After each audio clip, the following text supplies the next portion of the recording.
Những ngày đi học của tôi là một chuỗi sự việc cứ lặp đi lặp lại. Đến lớp, học, đi về.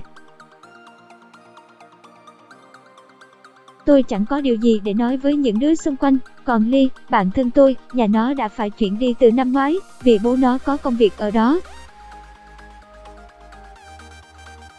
Vậy là coi như tôi không còn ai bầu bạn nữa rồi, buồn ghê, tôi cứ ngỡ mình sẽ phải cô đơn một mình trong lớp mãi, ai ngờ. Tôi thấy hối hận khi mà lúc trước không chịu học cho đàng hoàng, rồi điểm kiểm tra trong năm lẫn học kỳ đều thảm hại. Thấy tôi không có chút gì là tiến bộ trong học tập, đầu học kỳ tiếp theo cô đưa ra quyết định trước toàn lớp. Bạn Nhật Nam chuyển qua ngồi cạnh bạn Trâm Anh cho cô. Tôi đang chăm chú ngồi dở cuốn truyện 7 ngày ân ái ra đọc lén, nghe thấy tiếng nói của cô làm cho suýt nữa thì rơi. Chố mắt nhìn cô giáo, sau đó chậm rãi quay đầu nhìn về phía tên lớp trưởng đáng ghét kia. Hắn cũng có biểu cảm không khác gì tôi liền nói to. Thưa cô, cứ để bạn Nam ngồi chỗ như bây giờ là được rồi à. Không cần chuyển đâu cô. Không cần cái gì, em học kém như thế, phải để bạn học khá kèm cho. Mà trong lớp này, chỉ có mình lớp trưởng là có khả năng thôi. Cô nghiêm giọng, đâu à, trong lớp em thấy cũng có nhiều bạn có thể kèm em đấy chứ, như bạn. Tôi nhìn quanh lớp để kể ra một vài đứa, nhưng quả thực chẳng có ai cả. Chúng nó toàn lũ học kém, điểm thi thì cao hơn tôi chút xíu. Bạn nào? Cô hỏi. Không nói nhiều, Nam chuyển qua chỗ Trâm Anh đi, chỗ đó còn trống.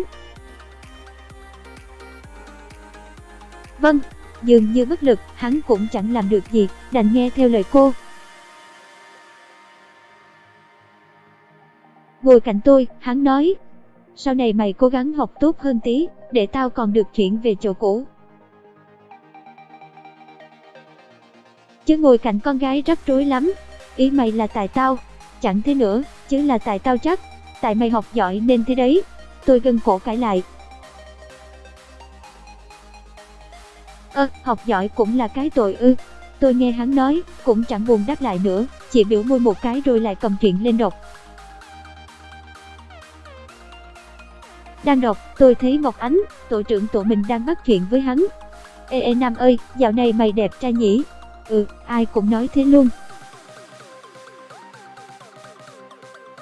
Vậy mà vẫn có người không biết cảm nhận cái đẹp của tao cơ đấy. Hả, ai thế? À, là đứa ngồi cạnh tao. Nghe tới đây, tôi quay ra, quát to khiến cả lớp giật mình. Chúng mày im mồm đi, mấy chục con mắt đổ dồn về phía tôi khiến tôi lúc này mới phát hiện ra mình hơi to tiếng, lại còn đang trong giờ học nữa chứ. Cô đang giảng bài nhưng thấy tiếng quát của tôi cũng phải quay lại. Trâm Anh, có gì à, sao tự nhiên hét to thế? À, dạ không ạ.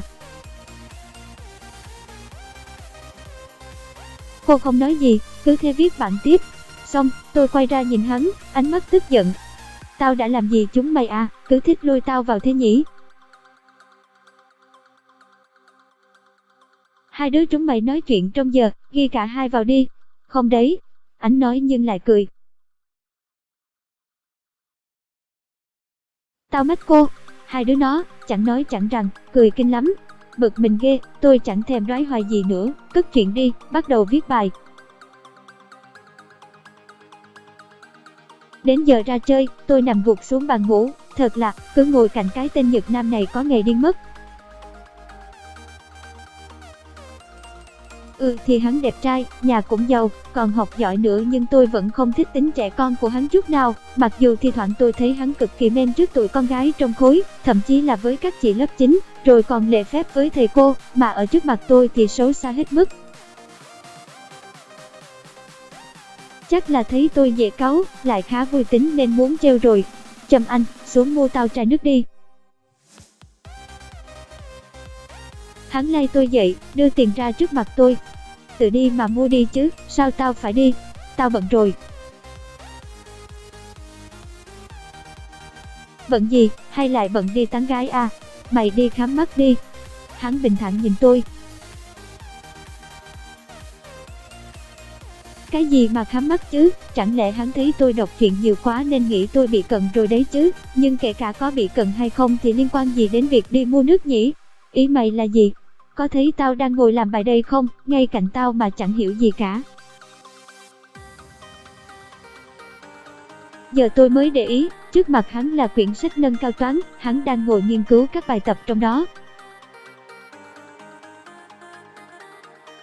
Mà đâu chỉ có toán đâu, còn cả lý, hóa, Anh nữa, trời à, hắn học nhiều thế này bảo sao đầu óc lúc nào cũng rất thông minh, chẳng bù cho tôi. Nghĩ lại, tôi lại kiếm cớ. Nhờ đứa khác đi, tao bận ngủ rồi. Ngủ gì nữa, thành lợn bây giờ. Mày nói ai là lợn? Không, mà đi mua hộ tao đi. Tôi cầm lấy tiền của hắn, đi xuống căn ATM mua nước. Tuy bình thường hay cãi nhau vậy, nhưng thực ra tôi cũng chẳng vô tâm tới nỗi bạn bè nhờ mà không giúp.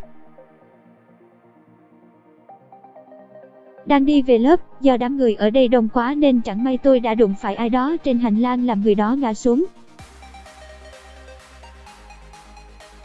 Con này, mày đi đứng kiểu gì đấy, có mắt như mù à?